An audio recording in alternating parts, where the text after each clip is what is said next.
So here we have this guy. Let's be real, he's as average as they come. The type of guy who easily disappears into the background, right? He's so ordinary that his own shadow might forget to follow him. But somehow, he ends up in a school that's nothing but trouble. And when I say trouble, I mean it's a school where every single student is a monster. Yeah, you heard that right. Creatures like vampires, witches, and who knows what else. And our dude? He's the only human there. Good luck with that, buddy. The story kicks off when he misses the mark on his high school entrance exams. Ouch. Rough start. His parents find this mysterious acceptance letter to a school they've never heard of, so they decide to send him there. He gets on a bus, which drives through this super creepy tunnel, and suddenly, he's in a forest with a giant blood-red moon hanging in the sky. At this point, most people would turn back, right? But not him. He just keeps going, like he's walking into his own doom. Then, out of nowhere, a pink-haired girl crashes into him on a bicycle. She's super pretty, but kind of strange too. She immediately bites him on the neck, like, who does that? Turns out she's a vampire. She apologizes, saying his blood smelled too good to resist, and instead of running away like a normal person, our guy starts crushing on her. I mean,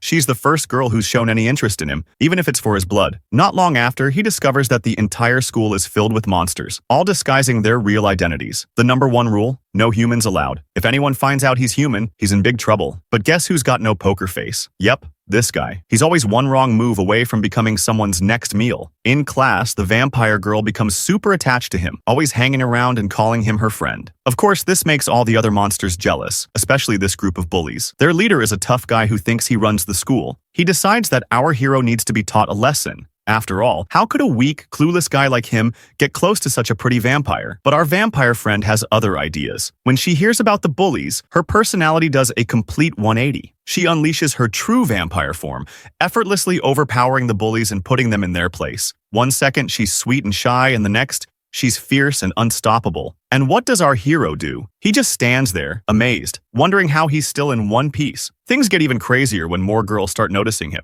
One of them is a green-haired girl who can use some strange powers to charm people. Another is a witch who likes experimenting with spells. It's almost like he's collecting these odd friends, but it's also a recipe for disaster. Each of these girls has their own reason for keeping an eye on him, and none of them know he's actually human, yet. Now, let's take a moment here. If you were surrounded by monster girls with strange powers, what would you do? Would you try to fit in? Or would you freak out like this guy? Our main character tries to stay out of trouble, but that's pretty much impossible with his new friends and the constant risk of being found out. And just when he thinks things might settle down, the school bully comes back, ready for a rematch. This time, he's determined to show the whole school who's really in charge. And our guy? And let's be honest, he's not exactly ready to throw down. Thankfully, the vampire girl isn't about to let her new friend get hurt. She steps in, transforming again into her powerful vampire form, and she makes sure that the bully knows his place. She's strong, she's fearless, and she's got our guy's back. But deep down, he's starting to wonder how much longer he can keep his secret. As days go by, he begins to realize that he's actually enjoying this strange new life. Sure, he's always a second away from getting caught,